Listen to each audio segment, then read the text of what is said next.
Bueno, hola, ¿qué tal? Buen día. Estamos acá en la comisión número 1 del día martes 24 de octubre del 2017 y vamos a dar el malestar en la cultura. Bueno, en principio vamos a hacer un pequeño repaso de lo que ustedes ya vieron la semana pasada, diciendo que el malestar en la cultura es un texto que es muy importante, que se lee en la Facultad de Medicina, ¿no? Es un texto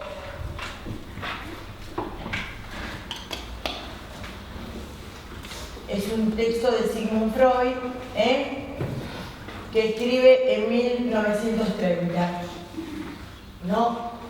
Y así como lo vimos con Darío Schreiber, que era muy importante y que solamente las carreras copadas de medicina, como decía él, veían Foucault, también les podemos decir que es un texto muy importante, que el malestar en la cultura de Freud lo puedan ver en primer año de medicina. ¿Y por qué tiene un sentido? Tiene un sentido que ustedes vean el malestar en la cultura. ¿Por qué? Porque viene a plantear, a seguir trabajando la disyunción que teníamos entre individuo y sociedad. Planteó que es lo central de la materia, si ustedes se ponen a pensar, planteó que vimos de diferentes puntos de vista, y ahora vamos a ver el punto de vista de Freud, que aunque sea un texto que casi va a cumplir 100 años, como lo planteamos desde entrada, los grandes autores justamente son autores por eso, por la vigencia que tienen sus obras. Entonces esta es una obra de gran vigencia, y ustedes van a ver cómo hay elementos que vamos a ir trabajando, que Freud trabaja en 1930, que tiene una total vigencia hoy. El texto, como yo ya les dije, ustedes tienen otros videos explicando los capítulos 1, 2 y 3, me dicen, el 4 no, el 1, 2 y 3 dentro del campus. La cuestión de Freud escribe este texto en el 30, ustedes ubíquense en la época, avance del nazismo en Alemania, todavía no empieza la Segunda Guerra Mundial. Ustedes acuérdense que la Segunda Guerra Mundial empieza cuando los nazis toman Varsovia, ¿no? 1939, así que ahí empieza la Segunda Guerra Mundial. Freud muere en 1939, habiendo sido invadida Varsovia y él habiendo tenido que huir de Viena por ser judío y sentirse estar amenazado por el nazismo en el país, en Viena, que era su ciudad donde lo vio desarrollar toda la obra. Bueno, entonces en el malestar en la cultura lo vamos a ver a Freud ya trabajando en lo que sería la segunda tópica. Hay una alumna que quiere pasar. Y vamos a el primer, aunque los apartados del malestar en la cultura, que son 8, no tienen título. Yo les dije en uno de los que les había puesto como un título para que ustedes tuvieran una orientación. El primero era lo del sentimiento oceánico, en el sentido de poder pensar qué es el sentimiento oceánico, que algunas otras situaciones vayan pasando, lo relacionan con la religión, y Freud justamente lo articula con el sentimiento de justamente de sentirse protegido y una idea de esta unión del yo y el mundo externo. Freud lo toma en relación al sentimiento oceánico, es el amparo paterno. Bueno, después al apartado 2 es la búsqueda de la felicidad, y también, ¿no? Acá ven algo que es un tema que se va a repetir a lo largo de todo el psicoanálisis con Freud y con Lacan. Acuérdense que Lacan es un psicoanalista francés, nacido en 1901, muerto en 1981, nació y vivió en Francia, que es el que hizo el retorno a Freud. Entonces nosotros por eso nos decimos freudianos y lacanianos, porque nosotros leemos a Freud desde la impronta de Lacan. Entonces, justamente Lacan va a decir que el trabajo del psicoanálisis, la tarea del psicoanálisis es poder estar siempre señalando la diferencia que hay entre religión y ciencia, ¿no? En el sentido de que la religión postula un padre al que hay que alabar, un padre en el que se puede confiar. Los que tienen acá instrucción católica lo conocen en el sentido de ese padre todopoderoso y amantísimo, podríamos decir, que postula la religión católica como el padre, ¿no? Todopoderoso. Entonces, la religión, la idea es sostener al padre. Para el psicoanálisis, la idea es justamente que el sujeto pueda hacer un corte con el padre, ¿no? Con el padre real, el simbólico e imaginario, pueda hacer un corte en este sentido y pueda pueda empezar a sostener su propia existencia, cada sujeto, en relación a la responsabilidad que tiene con su decir. Ven que hay una diferencia entonces entre religión y psicoanálisis. También ustedes se pueden preguntar por qué el psicoanálisis no es una filosofía. A lo mejor se lo han preguntado, ¿no? El psicoanálisis no es una filosofía porque no da una explicación de todas las cosas, no es una explicación, una Weltanschauung, si se llama en alemán, una explicación, una vista general de todas las cosas, sino que el psicoanálisis toma algunas cuestiones, algunas problemáticas y las trabaja, como por ejemplo el malestar del sujeto de sociedad, como hemos visto y lo vamos a estar viendo. La filosofía, en cambio, toma justamente la dimensión del sujeto y la pregunta por el ser, por las grandes preguntas de la humanidad, el ser, el amor, Dios, el sujeto, y las toma en toda su extensión. El psicoanálisis es un recorte de lo que podríamos decir son ciertas problemáticas del sujeto. Bueno, entonces, ese es el punto 2, la búsqueda de la felicidad. Freud define la felicidad, dice que hay cierta dimensión de la felicidad que se podría entender como un cierto conexión amable, ¿no? Cierto homeostasis entre el sujeto y el medio externo, y ya ahí nombra esto que es algo muy importante que ustedes vayan tomando, que es que hay objetivos de la felicidad, ¿no? Y que los objetivos más habituales de la felicidad podrían sintetizarse, dice Freud, en evitar el dolor o evitar el displacer, y que otra definición de la felicidad podría entenderse como lograr intensas sensaciones placenteras. Ya ahí tienen ustedes una actualización muy importante de lo que podría entenderse la felicidad hoy. Porque el evitamiento del dolor, digamos, piensen en todo lo que es la industria farmacológica, piensen ustedes simplemente en algo muy sencillo como es: no te preocupes porque haya desaparecido una persona, no te preocupes porque un sector de la población esté en malas condiciones de alimentación o educación, ocupate de vos mismo o solo de vos mismo. Uno podría decir que es, olvídate, evitar el displacer, ¿no? El egoísmo es una forma de evitar el displacer y buscar una comodidad, lo que hemos visto antes como zona de confort. Si uno se mete con muchos temas o con temas complicados, deja la zona de confort de uno mismo. Y esto de, como dice Freud en 1930, buscar la felicidad como buscar intensas sensaciones placenteras, ustedes piensen en todo lo que implica la búsqueda de la cocaína, el alcohol, digamos, diferentes drogas de síntesis, ¿no? Como hay actualmente, y que sería la felicidad de buscada por el lado de potentes sensaciones, ¿no? Placenteras. Entonces, fíjense que algo escrito en 1930, fíjense lo que es la estructura. Cuando alguien logra captar la estructura de las cosas, el tiempo va pasando, pero como la estructura es lo que se va sosteniendo, esto es que Freud no había visto Breaking Bad, no sé si se entiende, no había visto.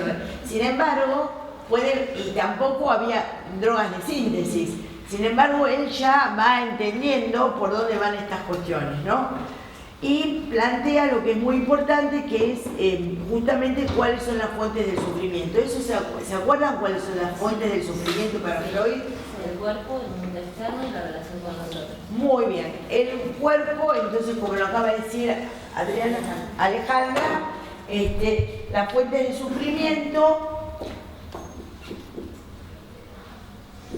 Y como les dije, en uno de los videos va como, ¿no? Cuerpo, vuélvelo a decir. Mundo externo. Muy bien, mundo externo. Y la relación con el otro. Y las relaciones con los otros.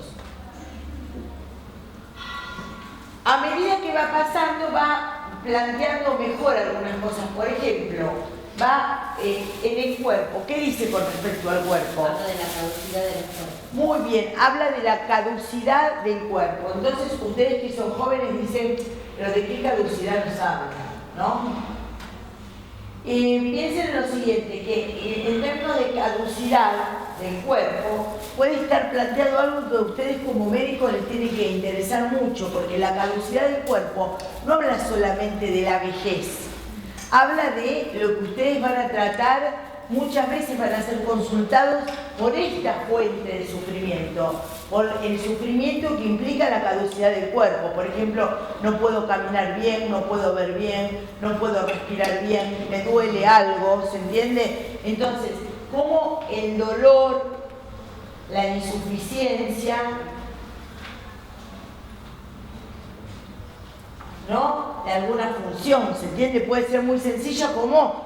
sí, no, temporal. puede ser muy bien, una caducidad que puede ser, o un sufrimiento que puede ser temporal, exactamente, o que puede ser, digamos, transitorio, permanente, y aparte que puede ser, esta caducidad del cuerpo puede ser leve, moderada o grave, ¿se entiende? Pero leve, moderada o grave, ustedes ya deben haber visto estas tres formas de pensar, ¿no? Leve, moderada y grave, ¿no lo han visto en algunas cuestiones en arte? Es una forma muy tradicional de plantear los grados donde se expresa alguna patología del cuerpo. Entonces uno puede decir, tiene una insuficiencia cardíaca leve, moderada o grave, como formas de cuantificar y hacer una escala de lo que pasa con el cuerpo. Entonces pueden ser de diferentes cuestiones. Entonces el cuerpo, esta caducidad del cuerpo, ustedes no la tienen que pensar únicamente, también vamos a poner vejez, ¿no? Pero no solo vejez, sino también insuficiencia o deterioro. Entonces uno puede pensar todo lo que ustedes van a ser consultados en relación a ese fuente de sufrimiento, el malestar, el estar mal, el estar mal en la cultura implica que algo del cuerpo puede estar mal, ¿no?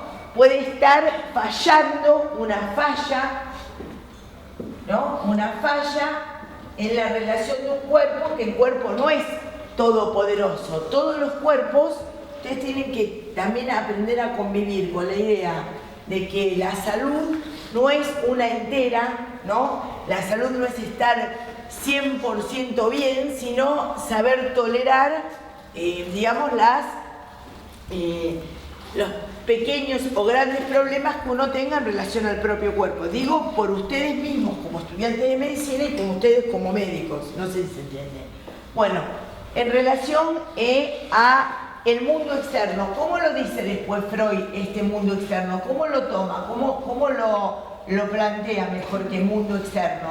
Porque las relaciones con nosotros también podríamos entenderlas como mundo externo, pero ¿cómo lo toma? ¿Cómo? La supremacía de la naturaleza. Muy bien, la supremacía de la naturaleza. Y ahí habían seguramente dado ejemplos, ¿no? O lo vieron en el video, ¿no? De la naturaleza en el sentido de poder pensar huracanes, golpes. Piensen todo lo que ahora tiene que ver con el calentamiento global y cómo uno puede, por ejemplo, cuando ustedes ven Médicos Sin Fronteras, ¿no? Ustedes ven el aviso de Médicos Sin Fronteras y lo ven como algo muy actual. Piensen en Médicos Sin Fronteras y piensen en esta forma de entender el sufrimiento de Freud. Piensen lo actual que es, ¿no? Desde un cuerpo, por ejemplo, con desnutrición, no sé si se entiende, desde una supremacía de la naturaleza porque haya habido terremotos, porque haya habido maremotos, tsunamis, etc. ¿Y qué otra cosa altera qué es una fuente de sufrimiento? las relaciones con los otros. ¿Y cómo lo dice después Freud? ¿Cómo dice? A ver, ahí. Métodos para regular las relaciones entre el Estado y la Claro. sociedad. Habla de las formas de las fallas, ¿no? Los métodos insuficientes, podríamos decir, insuficientes para regular los vínculos con los otros, ¿sí? ¿Y qué entendemos acá con esto? ¿Qué podemos entender? ¿Qué problemáticas podemos entender con relaciones con los otros? ¿Qué problemáticas podemos entender acá? ¿Las cuales? ¿Qué problemáticas? Las problemáticas sociales, ¿se entiende? Todo lo que hemos venido viendo en la materia, las problemáticas sociales, ¿sí? ¿Cuánto me ama el otro? Yo soy amada, no soy amada por el otro, tengo una familia que me contenga, no tengo una familia que me contenga, cómo me incluyo en la sociedad que estoy en un grupo segregado, estoy en un grupo excluido, en la política me da un lugar, estoy incluida en una acción, no estoy incluida en otra acción, me siento menos por pertenecer a un grupo étnicamente denigrado. No, sí, digamos, cómo las relaciones con los otros incluyen todo lo que hemos visto en relación a lo que hemos entendido. Miren, para hacerlo aún más entendible, podemos poner que acá está lo social, lo comunitario y, muy bien, y lo institucional, que es el nombre, el título de nuestra unidad de aprendizaje, ¿no? Social, comunitario e institucional en términos de entender las relaciones con los otros. Entonces ven cómo tiene esta forma de entender Freud el sufrimiento, esta forma de la infelicidad, de encontrar la infelicidad, la encontramos de esta manera. Bueno, por eso les decía que qué interesante que es poder plantear esto. Y para ir un poquito más adelante, ¿cuántos minutos vamos ya, Federico? 20. 20. Bueno, y para encontrar, justamente para poder entender estas fuentes de sufrimiento, vamos a ir a cuáles son las fuentes, ya vimos fuentes de sufrimiento, cuáles son las formas en las cuales los individuos encuentran ciertos lenitivos, ciertas formas de apaciguar ese malestar en la cultura. Porque ¿qué es el malestar en la cultura? Es la expresión de no sentirse del todo bien. ¿Por qué? Porque el cuerpo me es insuficiente, por la que la supremacía de la naturaleza está actuando y porque las relaciones con los otros me llevan a ciertos conflictos de orden social. Entonces, eso me hace estar mal en la cultura, el tema de malestar en la cultura, me siento mal, no me siento del todo bien en la cultura. Y tomando cultura como toda producción humana, cultura como la reunión justamente de las producciones humanas y de las formas en que los humanos nos reunimos y armamos comunidades y sociedades. Para terminar esta parte y avanzar ahora con lo que es la segunda parte del malestar en la cultura, vamos a tomar, ¿se ve ese pizarrón? Vamos a tomar las tres formas que dice Freud en que los hombres tratan de tener los lenitivos. Quiere decir, ¿se acuerdan que se los expliqué en los videos que ya están en el campus? ¿Qué implicaba lenitivo? Muy bien, ¿qué formas de calma, qué calmantes, como dice Alejandra, ¿no? ¿Qué formas de calmantes, qué lenitivos? Esta es la palabra que usa Freud, lenitivo, pero podemos poner calmantes. ¿Qué otra forma podemos tener? Atenuantes, me parece a mí, ¿no? ¿Cómo? Apoyo. Muy bien, atenuantes, dice apoyos. ¿Qué atenuantes encuentra el hombre? Con esto es muy interesante. ¿Qué atenuantes, qué lenitivos, qué calmantes encuentra el hombre para salirse de las fuentes de sufrimiento? ¿Cuáles son los atenuantes, lenitivos o calmantes que encuentra el hombre y las mujeres para salir del malestar en la cultura, de estas fuentes de sufrimiento. ¿Cuáles son? A ver. Las distracciones poderosas. Muy bien, distracciones poderosas. ¿Qué hablamos en distracciones poderosas? Los viajes.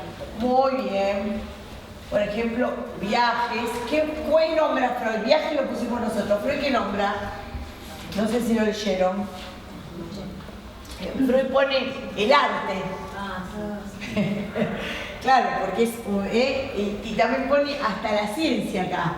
Digamos, en el sentido de que las actividades científicas, artes, viajes, aunque les parezca mentira, uno puede decir, bueno, ir a una fiesta electrónica me saca el malestar que tengo, pero para otros leer un libro también.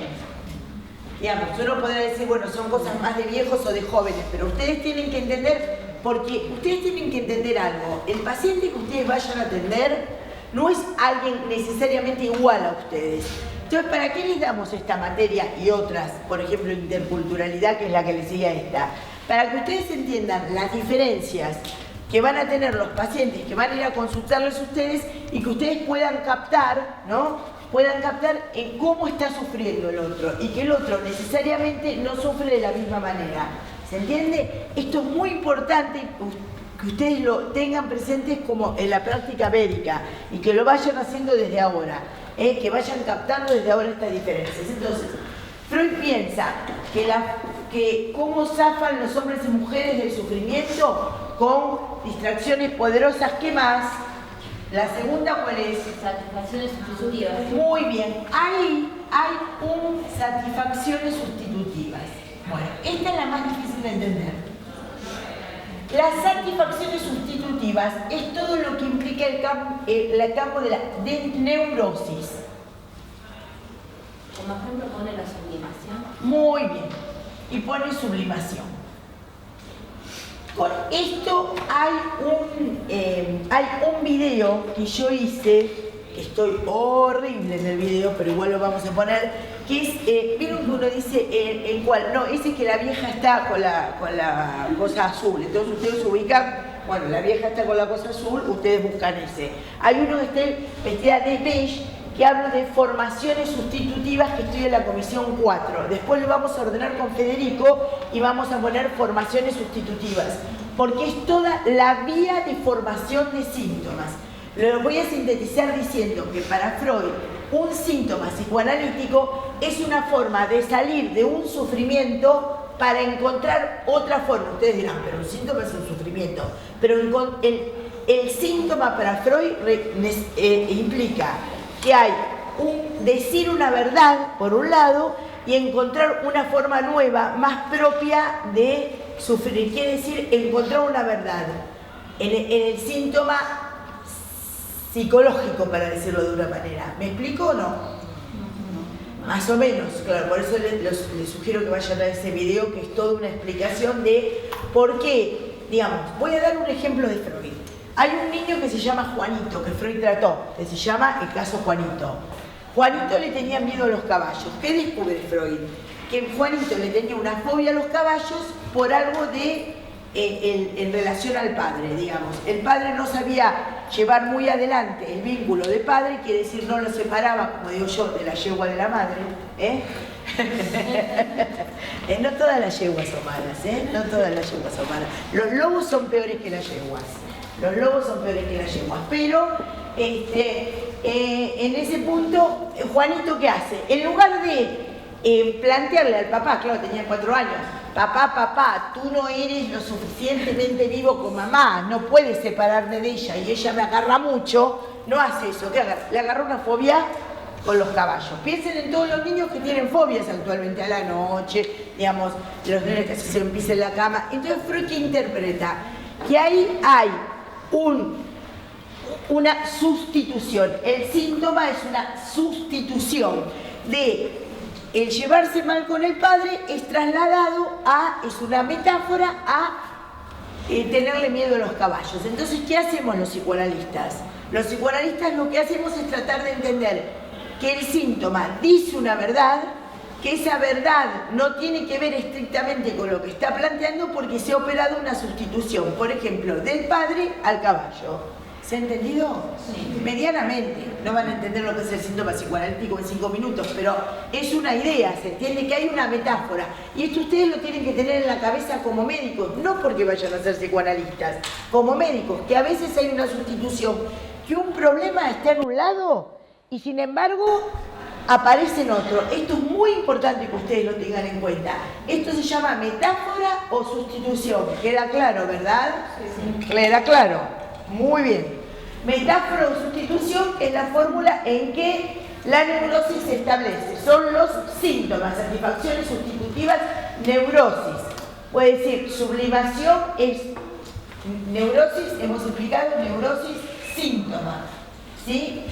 Neurosis, síntoma neurótico, y vamos a decir que la sublimación es una manera en donde